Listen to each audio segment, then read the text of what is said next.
You are on the platform, and as you know, we've been discussing an interesting story in Radio New Zealand, which I suggested may have something to do with their difficulties in maintaining and pleasing a mainstream New Zealand audience. And it was a piece published, I think, in their diversity section over the weekend, a piece entitled "What It's Like to Be an Asexual Sex Worker in New Zealand."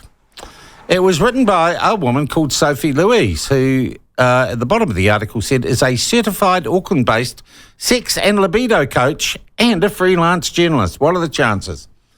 And joining us on the line now, and because I'm so interested in the story and how it came to be in Radio New Zealand, is Sofie Louise, certified Auckland-based sex and libido coach and freelance journalist. Sofie, welcome to the platform. Lovely to have you with us. Hello. Hi, thank you for having me. All right, now, look, are you on that speakerphone there? No, I'm not. Oh, okay, all right, that's all right. We'll just adjust our levels a little bit. Okay. Sofie, can I ask you first, what is the certification you need to be a sex and libido coach?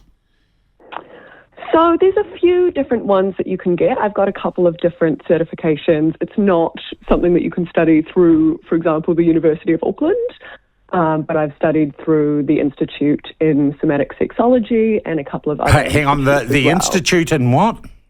The Institute in Somatic Sexology. Where's that? That's based in Australia, but I did that qualification remotely. Okay, and what do you get from that? That was a certificate in embodied counselling. And then I've done other qualifications that are more specifically around... Do you have to be certified to become a libido coach? You actually don't. The coaching industry is...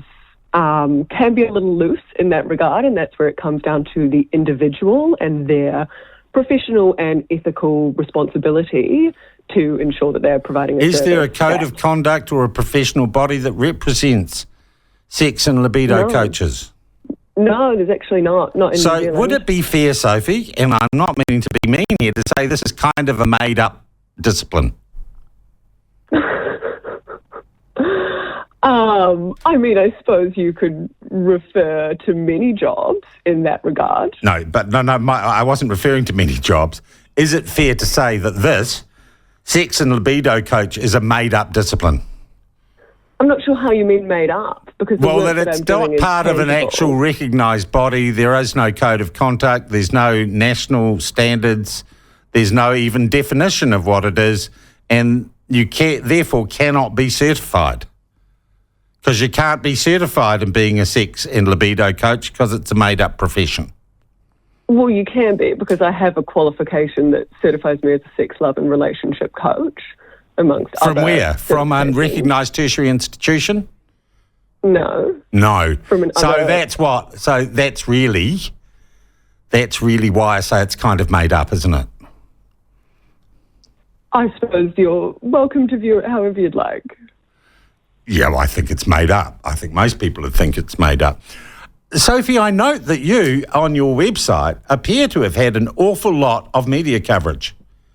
And you say that you have appeared in, and honestly, I'm amazed I missed you. You've appeared on Stuff, on Radio New Zealand, in the Herald, and with Duncan Garner, and I'm presuming on the spin-off. Not on the spin-off, on The Edge. On The Edge. What's The Edge? The Edge, the radio station. Okay. How did you get all this media exposure? You got a PR person or something? Oh, I don't, actually. I've just been reaching out to various editors around the country. I write for Stuff every week on a Friday morning. I write occasionally for Radio New Zealand, New Zealand Herald. Where did you do your journalism training? I don't have any. Okay. All right, so you're a freelancer. That's fine. I never tell people that journalism is a profession, because it's not. Because you don't need a certificate or anything else. You just say you are, and Bob's your wombat. Okay, how did you get your piece published, and how did you get published to start off with in Radio New Zealand? Through a connection that I have there. Is that connection Megan Whelan? No, it's not. Who is it? I'm not sure whether that's relevant. it's really relevant because it's a publicly funded institution that has all sorts of engagement problems.